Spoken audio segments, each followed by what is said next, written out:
এবং আশা করি বৃহস্পতিবার রাত্রেবেলা বাংলাদেশ কেঁপে উঠবে। তোমার কি সাকিব খান পাঠাইছে এখানে স্পেশালি? আমি একজনের সাথে 1000 আর একজনের সাথে 5000 টাকা বাদি লাগছে, কোনটা বেশি হিট হবে। তো এই ছবি নিয়ে তো সবাই সবকিছু বলছে, আমার নতুন কিছু বলার নাই। যেমন ফারিয়া একটা কথা বললো যে রোমান তাকে সবসময় বকা দিত, তো আমি তো বকা দিতে দেখি নাই, তো ছবিটা দেখে মনে হয়েছে হ্যাঁ আসলে রোমান বকা দিয়েছে।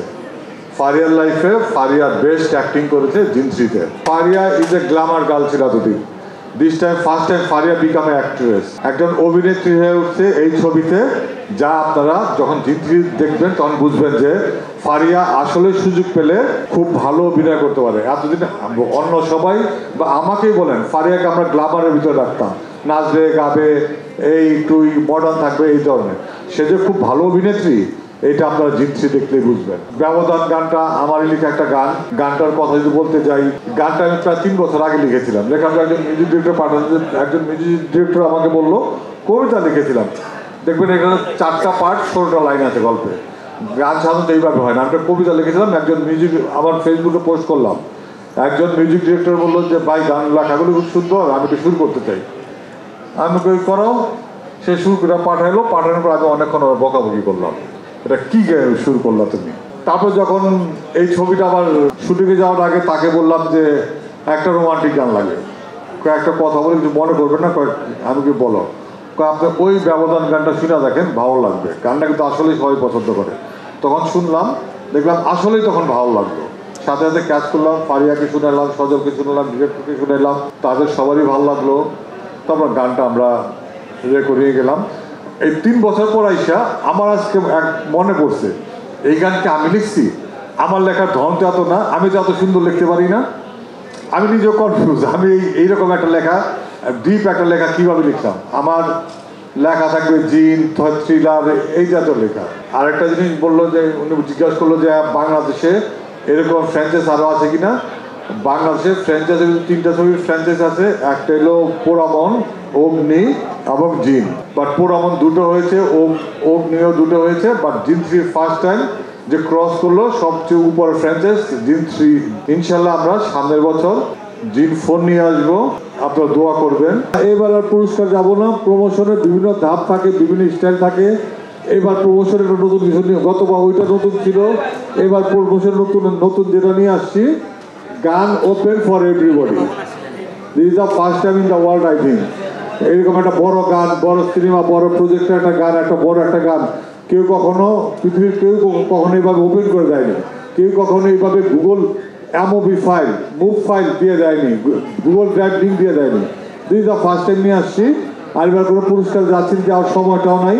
টিজারটা এসে যাবে খুব শীঘ্রই, আশা করি আগামী বৃহস্পতিবার আমরা টিজার থাকবো, ফার্স্ট টিজার। সুন্দরী নায়িকা কেন আগে যাদের আনছি, মাহি সুন্দর না, পরিমণি সুন্দর না, পূজা সুন্দর না, অবশ্যই ফারিয়া খুবই সুন্দরী।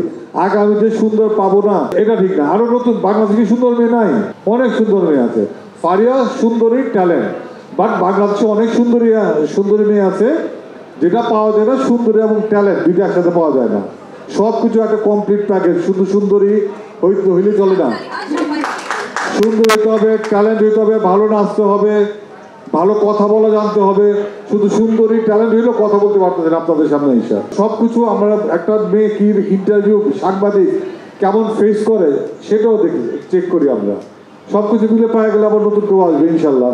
আর আপনি নেক্সট পার্টে যে ফারিয়া থাকবেন এটি আপনি কিভাবে এনশিওর করতেছেন? আমরা এখনো গল্প আমাদের 2টা আছে, গল্প লক করার পর একটা গল্পতে ফারিয়া আছে, আর একটা গল্পতে ফারিয়া নাই। আর কোন গল্পটা নিয়ে আসবে উই আর নট শিওর। ডিস্ট্রিবিউশনটা এখনো হয় নাই, আমাদের হয়তো কালকে থেকে শুরু হবে, এটা 4 রাত দিন জানা যায়।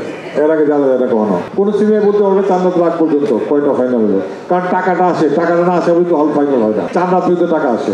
প্রতিবার যত 1-এর যন্ত্রণা ছিল, 2-তে এই জন্য রাগে দুঃখে ক্ষোভে যন্ত্রণায় ভিএফএক্স রাখিনি। এই ছবিতে রাগে দুঃখে ক্ষোভে যন্ত্রণায় ভিএফএক্স না রাখার চেষ্টা করছি, কিন্তু পারি নাই। 10 সেকেন্ডের একটা ভিএফএক্স রাখতেই হয়েছে, যেটা শুট করা সম্ভব না। তো ভিএফএক্স হয়ে আসছে আজকে আমাদের এখানে, খারাপ না। আপনারা বৃহস্পতি দেখতে পারবেন টিজার টেজার। ইন্ডিয়াতে করাচ্ছি, বাংলাদেশে করাচ্ছি, একটা ভালো লাগে না, এটা ভালো লাগে না, কোনো কিছু হয় না, কি করবো। আসলে আমাদের যেটা ছিল ঘোড়াটাকে আমরা এই গ্লাস মিরর ইমেজ করে দিলে হয়ে যেত ঠিক, আসলে আর ভুলটা থাকতো না। লাইক প্রিডেটরের মতো প্রিডেটর। এবার বিএফএক্স করছে বাংলাদেশের। আমরা বিভিন্ন বিএফএক্স আর্টিস্টকে, আমাদের ঘরে যে বিএফএক্স করে বিভিন্ন এডিটরকে জিজ্ঞেস করছি বাংলাদেশের সবচেয়ে ভালো বিএফএক্স করে কে। সবাই বলতে স্ক্যাচ স্টুডিও লিমিটেড, এরা সবচেয়ে ভালো বিএফএক্স করে। ওরা যত টাকা বলছে তার অর্ধেকটা তার 40% টাকা আমি বাইরে অন্য জায়গায় বিএফএক্স পাইছিলাম, সেটা না করে তার 2.5 গুণ টাকা বেশি দিয়ে আমি স্ক্র্যাচকে দিচ্ছি। বিএফএক্স কেমন হবে আপনার দেখে জানাবেন। এটা বাংলাদেশেই করব, আমার পক্ষে বাইরে যাওয়া সম্ভব না, এখন সময়টাই ছিল না, আমরা বাংলাদেশেই করতে হয়েছে। আপনারা দেখতে পারবেন এবং আশা করি বৃহস্পতিবার রাত্রেবেলা বাংলাদেশ কেঁপে উঠবে। কোরবানি ঈদে ইনশাল্লাহ একটা বড় ছবি নিয়ে আসতেছে, এরকম নাচে গানে ভরপুর একটা ছবি পাবেন। কোরবানি ঈদে আসতেছে, নামটা এখনো নাই ঘোষণা দেয়, সব কিছু ধীরে সুস্থে ঘোষণা দেবো। But big arrangement, big casting, big ওয়েতে আসবে কোরবানিতে। গল্পে সবকিছু মিলে গেলে অবশ্যই বানাবো না কেন। আমার জিন ছবিতে সাকিব খানকে লাগে নাই, ওকে বানাবেন এই ক্যারেক্টারে। সো সাকিব খানকে নিয়ে জয়েন করবো, সাকিব খানের মতো ক্যারেক্টার নিয়ে করবো। তোমার কি সাকিব খান পাঠাইছে এখানে স্পেশালি? এইখানে জিনের প্রমোশন হচ্ছে, আমরা জিন নিয়ে থাকি।